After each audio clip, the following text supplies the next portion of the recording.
motion struck my face like a blow. "It isn't exactly pleasant in this cavern. Unless you wish to turn me over to the Lord High Executioner, I will bid you good night." "But the infamy of this, of coming in here to spy upon me, to help my enemy, the man who is seeking plunder, doesn't seem to trouble you?" "No, not a particle," she replied quietly, and then with an impudent fling, "Oh, no!" She held up the lantern to look at the wick. "I'm really disappointed to find that you were a little ahead of me, Squire Glenarm. I didn't give you credit for so much perseverance. But if you have the notes—" "The notes? He told you there were notes, did he? The coward sent you here to find them, after his other tools failed him?" She laughed, that low laugh of hers that was like the bubble of a spring. "Of course no one would dare deny what the great Squire Glenarm says," she said witheringly. "You can't know what your perfidy means to me," I said.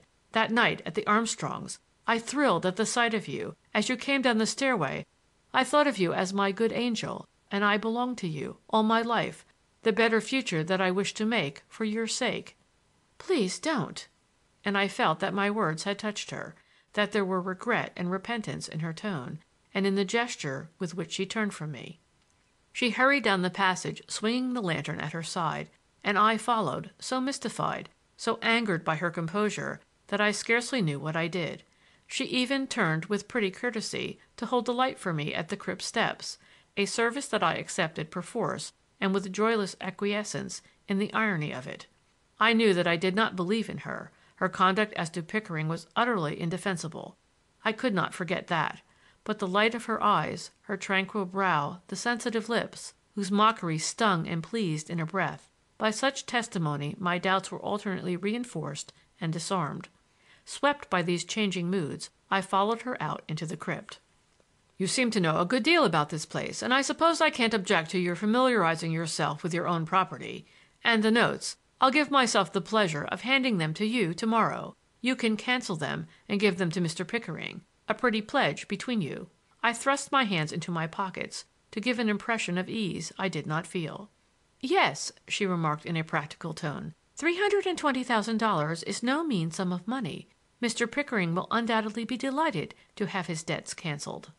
"In exchange for a life of devotion," I sneered. "So you knew the sum, the exact amount of these notes? He hasn't served you well. He should have told you that we found them today." "You are not nice, are you, Squire Glenarm, when you are cross?" She was like Olivia now. I felt the utter futility of attempting to reason with a woman who could become a child at will. She walked up the steps and out into the church vestibule.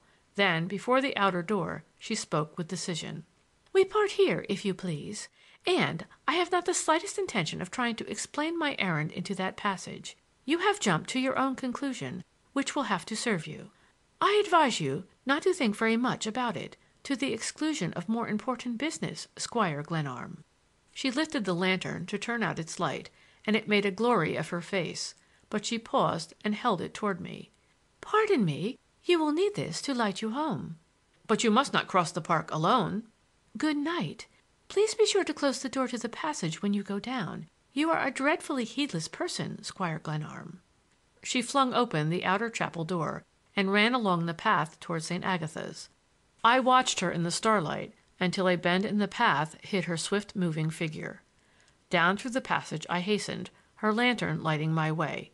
At the door of bewilderment I closed the opening, setting up the line of the wall as we had left it in the afternoon, and then I went back to the library, freshened the fire, and brooded before it until Bates came to relieve me at dawn.